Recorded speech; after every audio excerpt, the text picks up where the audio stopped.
in Colorado, so we're pretty proud of that.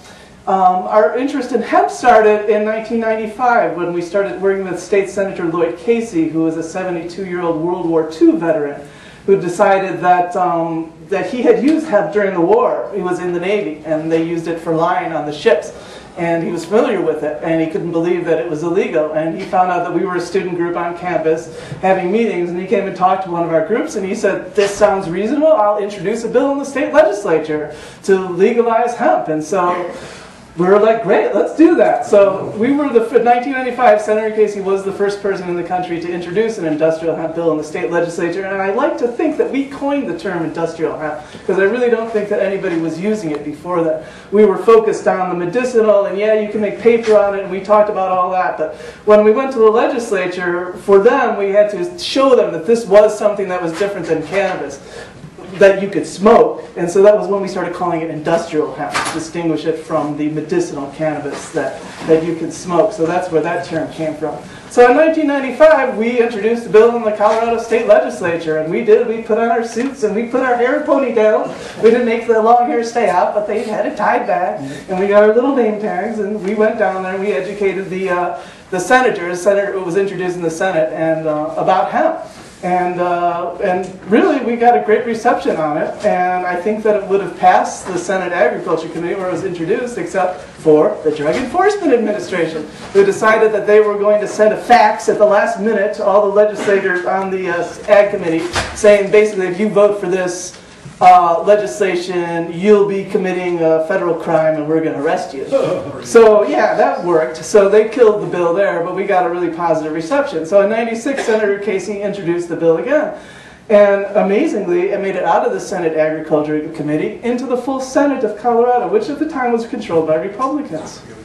We lobbied quite hard. It was just a small volunteer group. We didn't have any funding or anything. But we went down to the Capitol, and Barbara was involved in this whole effort, and we went down there with the hemp products and the hemp paper and the hemp particle board and the hemp everything and showed them that this is hemp, and we gave them all little packets and put it on their desks, and they passed it in the Senate Ag Committee, and it actually passed through the full Senate that year. I mean, it was unbelievable. We passed a hemp bill through a Republican legislature. Of course, then it went to the House of Representatives, and the DEA reared its ugly head again and quashed the bill. This time they actually came and testified to threaten them in person on how they would go to jail if they passed the bill. So remember, they even said touching hemp gives you cancer. That was the testimony. Oh, that's right. On contact, that's what she said.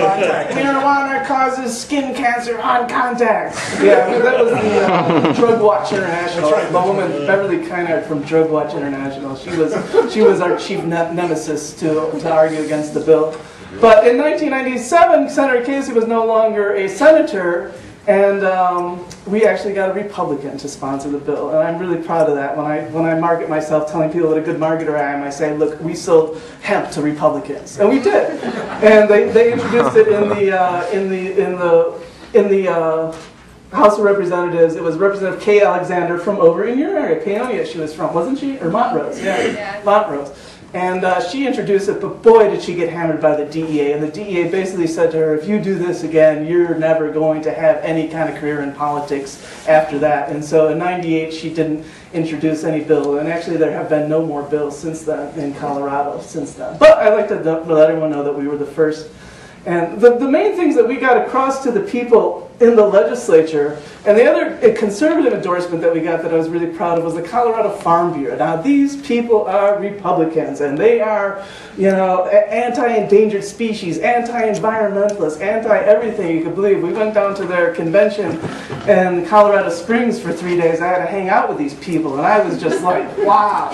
You know, they're endangered species. Their big saying for endangered species is what? Shoot, shovel, and shut up. It's like, that's what we do. So this is the mentality we're doing. But when it came to hemp, they're like, yeah, we can make $500 an acre growing this stuff. Yeah, we're all for it. You know, they realized more than anybody that you could grow a plant for different uses. You know, like they said, they have, you know, sweet corn and all different varieties of corn, and they understood that you could have, you know, hemp that you grew for medicine and hemp that you grew for fiber. So we really didn't have any problem convincing them, so we got their endorsement on it. And actually, the more liberal Rocky Mountain Farmers Union failed to endorse it because they're still scared of the hemp thing. But You know, as far as yesterday we had a speaker, the keynote speaker, she said that she didn't think that it was very important for us as cannabis activists to talk about the history of prohibition. And I really think that if you guys are going to educate yourself on anything, that you have to educate yourself on the history of this plant. And 10,000 years of constant human use and testing, and there's never been one recorded death from an overdose of cannabis. I mean, you can't say that about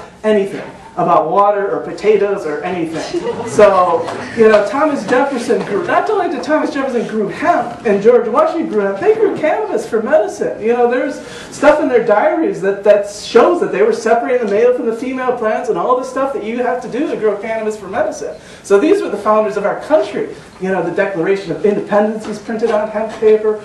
The first Levi's were made out of hemp. That's how they got the reputation for durability. I mean, all these little hemp facts. They're just like impress and wow your friends, but it really makes an impact. And we like to say, there's two things, and when I'm talking to people about it that I like to say, is I don't call it marijuana anymore, unless I'm talking about medical marijuana, because that kind of rolls very well. But marijuana was a racist term invented as part of the propaganda and the Reefer Madness campaign in the 1930s when they outlawed hemp. Actually, the reason that they say that they outlawed marijuana was because it was going to become competitive to the oil and petroleum industries that were developing at the time, and that was why they outlawed it. But marijuana was a term that they invented basically out of nowhere. It means Mary Jane, it means really nothing, and that to give it a racist connotation for the propaganda when they were saying that the Mexicans were smoking marijuana and going out and raping the white women.